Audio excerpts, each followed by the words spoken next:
Blackburn George, welcome to the positively uncensored Arsenal match report. Everton versus Arsenal. George, that was a debacle yesterday. In my opinion, Everton couldn't buy a win for 7 games straight. Suffering from injuries, they had a last victory against Norwich of all the teams since September. We desperate for points to go in the top four, to remain above Manchester United and Spurs. George, that was a debacle. And the game itself, George, especially in the first half, I couldn't believe it. The two teams were poor. Am I exaggerating, George? Please tell me. I need you to keep me sane. You weren't impressed? To say the least. Was such a close, hard-fought game? What do you want in the outer life? You know, this is what we want. Competition. It was a competition between two absolutely shit teams, but competition no less. Surely, you know. Well, makes me laugh that all these people saying, "Oh, it's more difficult now to get top four because the league's stronger." Fucking hellfire! Have you seen some of this? Where Manchester United, Spurs, Arsenal, Everton, Southampton, Burnley, how they're playing this season, and you're telling me it's stronger? How the hell is that stronger? I've seen Spurs, I've seen Manchester United, all the way down. Those two in particular, George. And they are nothing like the teams they used to be. They're horrible. Yeah, but the league's stronger. This is why it's more difficult for poor old Mikel having to struggle with all these top class teams to try and get us into Europe. You know, it's just not fair on him how the league's progressed, and every team is a good team now, and every team is a struggle to beat.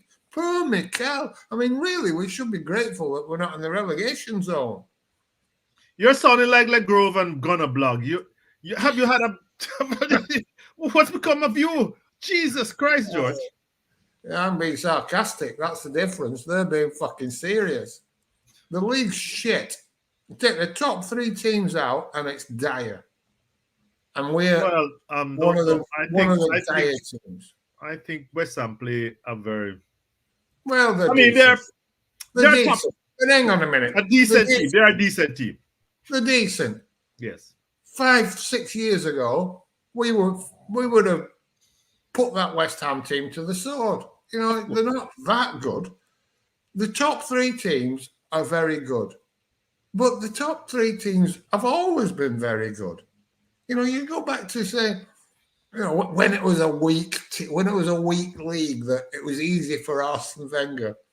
Manchester United had the most expensive squad in the world at that time. Chelsea was spending hand over fist. The following year that we went invincible, Chelsea got a record number of points and beat us by about, 12 points in the end.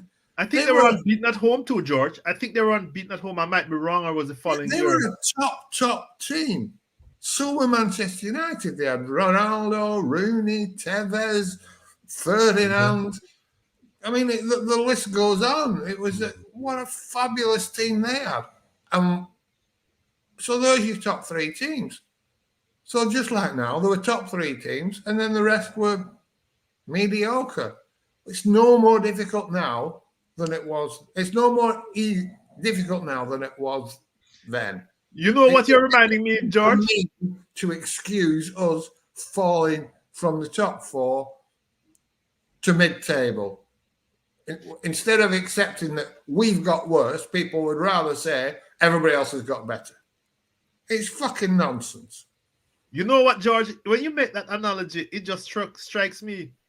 You know that West Ham has just replaced Everton in that era, because Everton was competing for fourth and fifth, and now it's West Ham on the Moisey. If you think about it for a minute, that's all Yeah. that's happened. And Arsenal has fallen.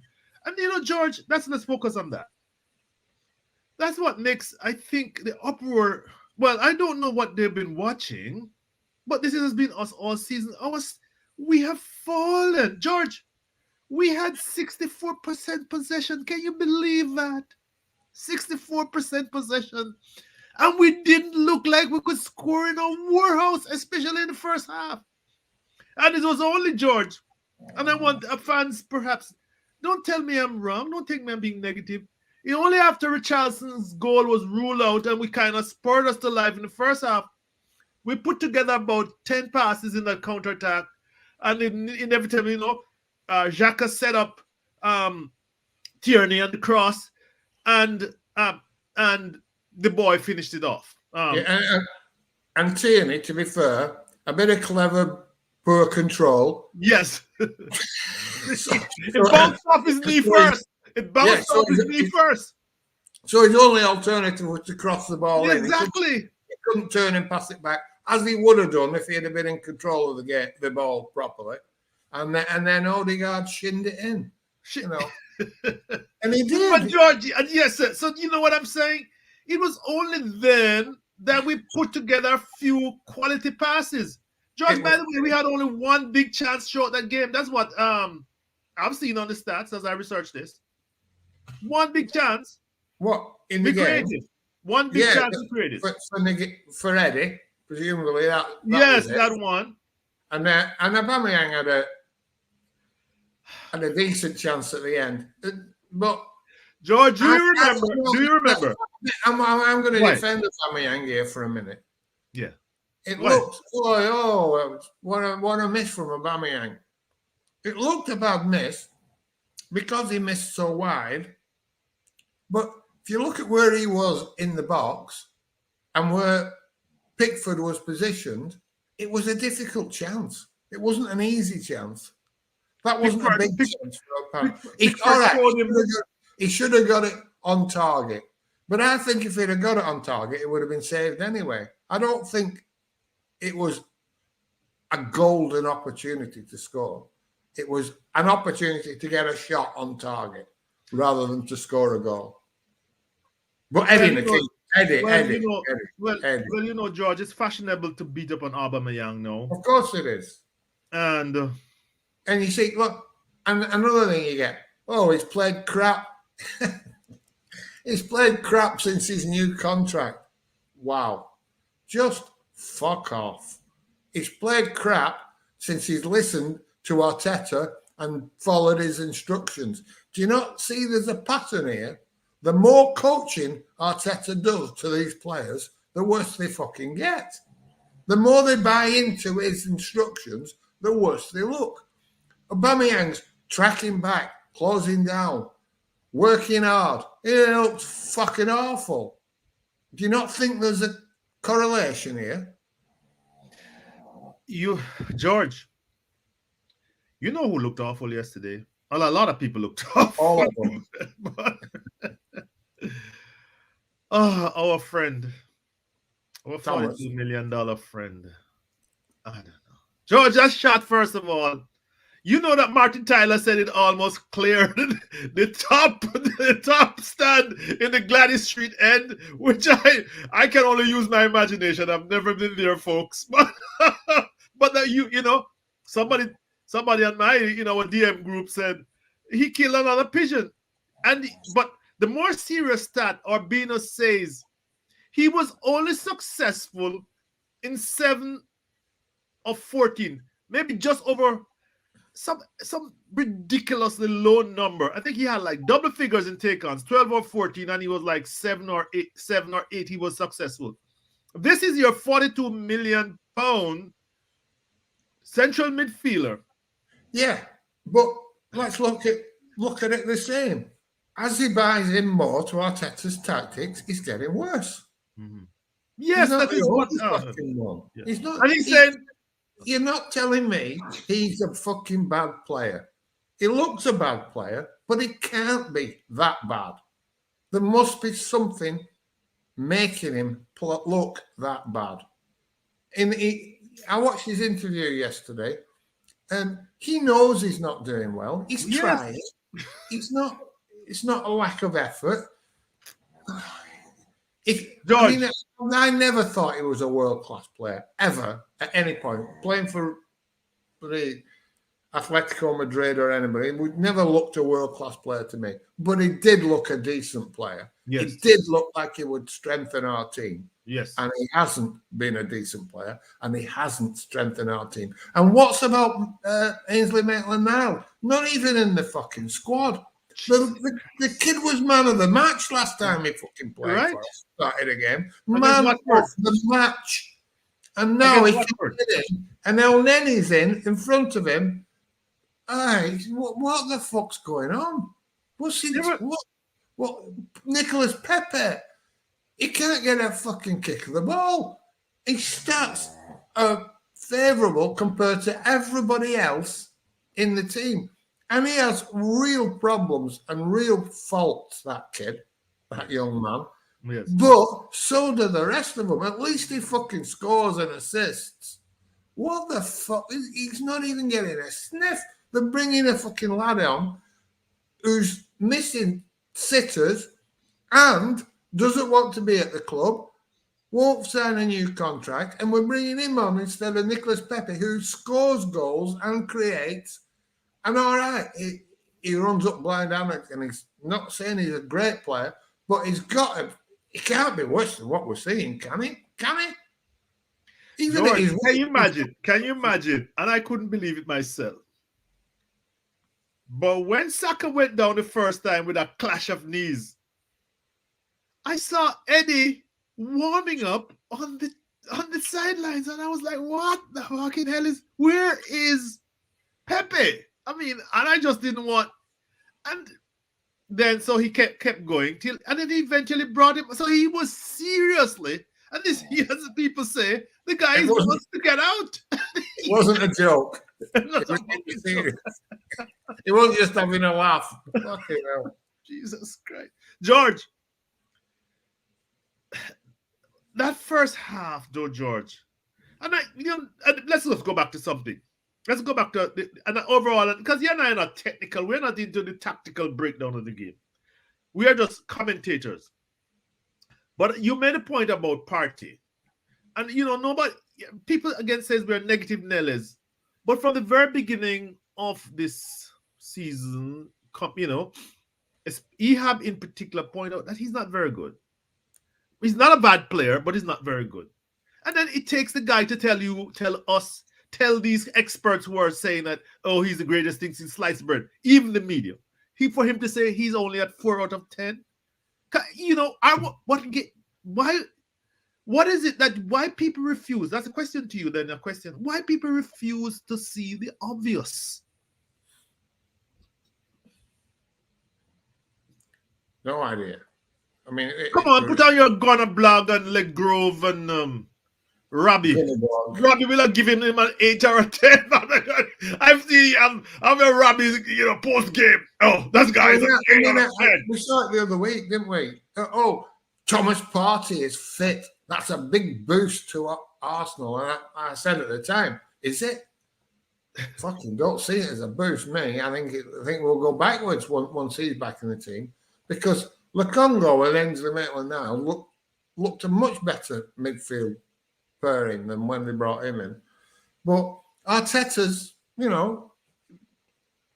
wanted what is he seeing? Because he said, George, we always say we are rank amateurs. The only thing we bring to this party, this show, is that we have been watching this game and we watch Arsenal intensely, right? But we're amateurs, 2 old amateurs. So I would think, George, that Arteta sees more than us. That's my point.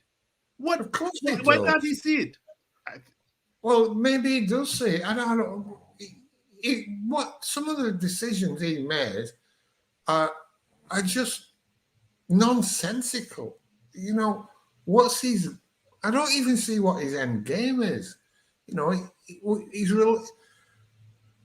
I said this morning on Twitter, the very moment that he said Mesut Ozil wasn't playing for footballing reasons, there should be red flags flying, sirens going off, hooters sounding, and general panic setting in across the fan base, because that told us he's a fucking idiot. George, you remember I sat there for a couple of weeks and I was like, what the fuck is this? This is, COVID, post-COVID, right? Post-COVID resume, right? Yeah. And I'm listening and I'm like, I don't want to be negative on Arteta. I don't want to jump on this coach that we promoted. But I'm like, why are you leaving the guy? Oh, for footballing reasons. And then, the PR thing was just coming out. Oh, Mesut Ozil is a problem in training and all that kind of bullshit. And, as you know, I wrote this article and I said, what the fuck are you doing? 10 games before, 10 games after. This doesn't make a hell of a sense because the results are worse. And, yeah, but to your credit, you posted an article on your blog. And it was greeted with alarm by some person. You should have been. Shatter is staying at his computer and saying this doesn't fucking make any sense. It is not logical. The very basic data, I don't have to scratch too deep. It doesn't make any sense. And then the campaign afterwards, the PR campaign afterwards, that's obviously coordinated. This alarmed me because that's a different Arsenal you're watching. And it continues to this day. That's why I make so much fun of Charles Watt, Gunnar Blog, and Legrove. He's like a big PR mouthpiece. But let's speak about that for a minute. Yeah, no, I mean, it made no sense. It was clearly something going on. I've been over it before. I think his refusal to take a wage cut upset both the senior management and Mikel Arteta. I think Mikel Arteta just saw his arse because Mesut Ozil refused to fall in line when he suggested that everybody should take a pay cut. Yeah. And then when it turned out that Ozil was right and they sacked people anyway, and Ozil gloated a bit, saying, told you so. I think that upset him even further. Then there was the China stuff. They didn't want to lose the income and the revenue from China. And all that. And all those things are sort of understandable. I can see why Arteta was upset. He wanted everybody to fall in line because he is a dictator. He wants total control. He wants everybody to do exactly as he says. And I can see why the club didn't want to lose the revenue from China. I can understand that. But don't tell us it's for football reasons, because that just makes you look fucking stupid. And at the moment he said that, I knew Arteta wasn't right for the job. He couldn't be right for the job. He could not come out and state that and expect to have any credibility going forward. But the big mistake was the fan base bought into it. They believed that they are. Despite what all the players said about Mesut Ozil, you were supposed to believe that it was disruptive. And despite what Arteta had said about him doing everything he wanted, to do. Being a brilliant professional from he came into the club. As soon as he said, no, I'm not doing that. I'm not taking a wage cut unless you can guarantee what my money is being used for. As soon as that, all of a sudden, Arteta was lying. He hadn't been a model professional. We were expected to believe that it was disruptive, that there was two camps. It was all fucking bullshit. And the problem is, we bought into it. We bought into it the same way that the majority of the fan base bought into anybody but when Wenger will improve us. When anybody with any sense at all knew that as soon as Arsenal left, we were going to take a fucking nosedive. And nosedive we have taken.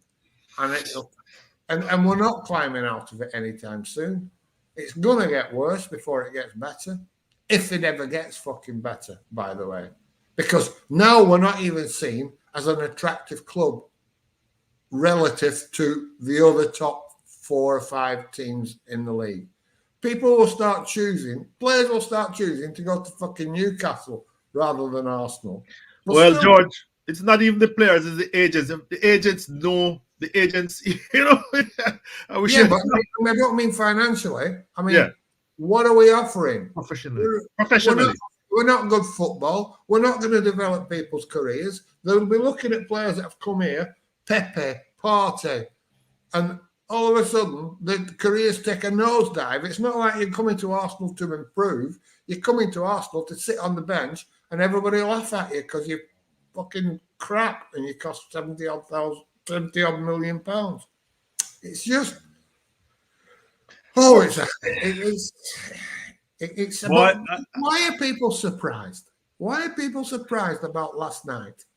George, let me just back up a second. The underlying metrics told us this was going to start happening. This had to start happening unless we improved. We haven't improved, and it started happening. So instead of winning these shitty games, a couple of months ago, we might have won that. They might have not have fucking scored. Eddie might have put that ball in. We've got away with it. All of a sudden, everybody's going, 11 games unbeaten now.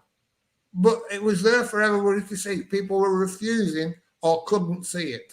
And that's scrambling a 1-0 against Norwich, scrambling a 1-0 against Burnley. Teams that are poor, very poor. And you know what, George? There are certain people who think that it is this being disloyal to highlight that the underlying metrics tells you that we're not playing well. And it's like if I go to my doctor and he doesn't send me to the lab to see if my sugar levels are going up, if my cholesterol levels are going up, if and all this other stuff, my PSA is going up. We're talking about guys here, right? From the previous visit. What kind of doctor is he? I might be bright and sprightly, George. I might, my blood pressure might be through the roof. And I walk out the fucking office and I collapse. And I'll be like, Shatter was looking well. The thing is, Shatter, the underlying metrics was horrible. You walk in, you've lost 3 stone, and Arsenal fans would look at you and say, "Oh, your diet's working well." That's exactly the point. I thought about this, and this is the point about underlying metrics, guys.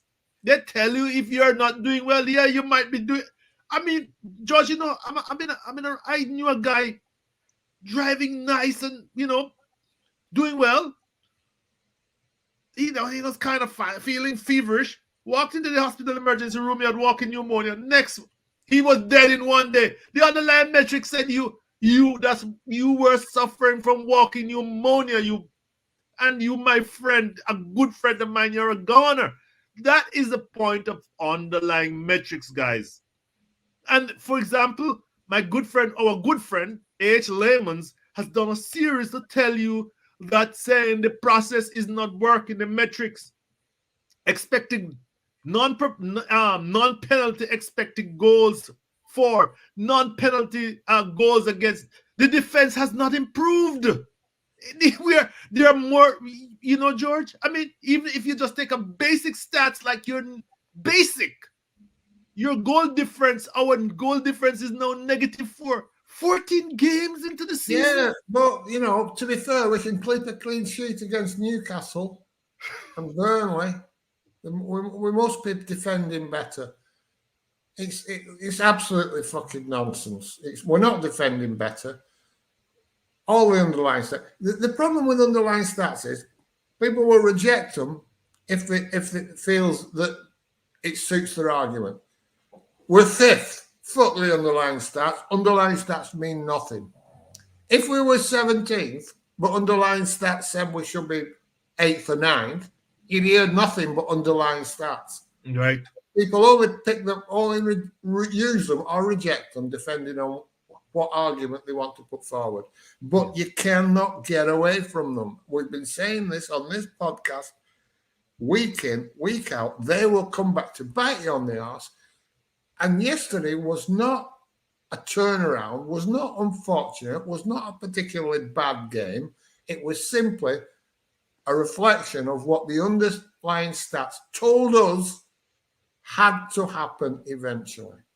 And it'll happen regularly, because I'll tell you what, once it turns and the confidence goes that winning gives you, you've only got the underlying stats and your gameplay left. Once that confidence gone, you're not going to start winning games that you shouldn't win or getting last-minute goals, because the stats say you won't. They can't. And once you start not doing it, it just snowballs. And we'll plummet down the league, I think, to the position that I think we'll finish in, which will be between 11th and 9th. You know, just by the way, George, it's a dramatic, and I had to think, I thought about it immediately. Just to tell you how, you know, underlying stats and luck and so on. You remember that magnificent save that Ramsdale pulled off at Leicester? Yeah. And we said it was a magnificent save. It was a good save. But see, we can use a grander term. Just like the pundits. But we came out and we said, you know, that ball was curving back in, which helped you. But so, you know, there is an element, we said there's a slight element of luck in it and his ability. And they reflected the fact that when that Demarai Gray shot came in, it was leaving him, George. And Ramsdale had to just stand up and watch it. The point is there's an element of luck and there's an element of ability. If you do not have going back to the team, not Ramsdale, I'm just talking about element of chance in every game. As you say, if you're not playing well, then when you start relying on luck, right? And it deserts you, Lady Luck deserts you. It's the Ramsdale effect. You see the Ramsdale shot. But it nearly didn't desert us yesterday, did it? Right. We were absolutely shocking in the first half and went in 1-0. Everton were poor. We were worse, but we're going in 1-0. That's luck. We got luck. Right. We couldn't even. Because they had two chances disallowed. Two. Yeah, the VAR had to disallow it. Yeah, but to be fair, if they're offside, they're offside. That's of course, but George, you know what I mean. But I tell you what, if they freeze frame it, one shutter quicker, they're both onside. That's right. You know, there's an element, sometimes I've seen them give, especially for Manchester United. But anyway, the point is, we shouldn't be surprised. I'm not shocked. Last night didn't shock me. I was disappointed because I hoped we'd win. But I wasn't shocked at all because I'm expecting it. I'm expecting that because of the underlying stats. Why would I not? Why would I be shocked at something I've been predicting for months? Well, we're not, George. But why are people shocked? Why do they think last night was an aberration? It wasn't. You're only shocked because you refused to accept the reality that all the stats and in fact, forget the stats. What you see with your own eyes. We've watched us play shit for most of every game, most games. And that's the reality. We can go through it now. Half an hour against Spurs. 20 minutes against Leicester. That's when we played well. Aston Villa, we were decent. I mean, decent. Were we great? No, we weren't great. The manager got sacked for that, right after, and Gerrard has them playing better. I watched one game with them. And Spurs, the manager, he got sacked after we beat them. That's George. By the way, Chelsea's manager got sacked last year after we beat them. that's the measure now, isn't it, of a manager? If Arsenal beat you, you get sacked. Yes, they're crap, and you should have beaten them. Yeah. George, the thing that, and I sleep over it, I and you say it, and we're not. I don't think we're gonna answer this question today and ever.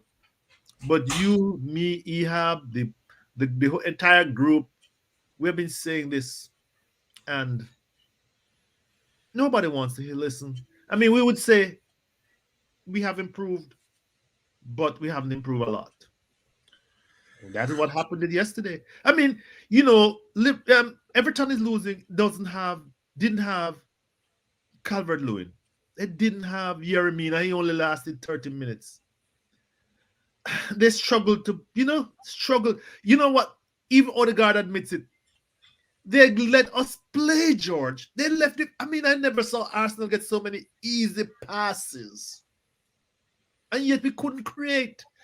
And it would just didn't look like we could create a lot of chances. And then Arteta says in the presser afterwards, oh, we had 4 chances to score. So what about the 2 chances that they had that were ruled out? You know what I mean, George? Yeah, well, but all the chances. Why is it so? No, the so question. You only count our chances. Go ahead. You only count our chances according to Arteta. We had 4, they had 24, but we should have won because we had 4. His maths is to shit. But you're right, they weren't listening when we were telling them. They're not listening now. Neither. Yes. Will. It's a starry night. You know what? Hey, well, what can you do? But I don't see the point in having a feeding frenzy even now. And that is the point now, George. That is the feeding frenzy, which is what I said is Arteta. How responsive is Arteta? Are we just going to time to dump him entirely? Because all of them, LT Arsenal, I know what you mean. Patrick Timmons, all those who have been hanging there in the middle. Let Grove. I know, dumping on him. I could call the names, but these are you know what I mean? I tweeted this morning that if you believed in Arteta, stick to your guns. You're right. Stick to your guns because nothing's changed. All the excuses you had are equally as valid today as they were yesterday. Yes. There's only 2 losses in 3. It's only 2 losses in 3, George. But don't turn on him and have a feeding frenzy. He's not going to do anybody any good if all we hear is negativity and demanding for his head and fucking protests, people walking out the Emirates on 22 minutes or whatever it is, flying planes. It'll just make things worse. Arteta will be judged by results eventually. Let's not make it more difficult for him. But that said, if somebody comes on tomorrow and starts telling me what a brilliant job he's doing, I'll get in a row with them. And I'll have to start attacking Arteta. That's how it's working now. You're either in one camp or the other.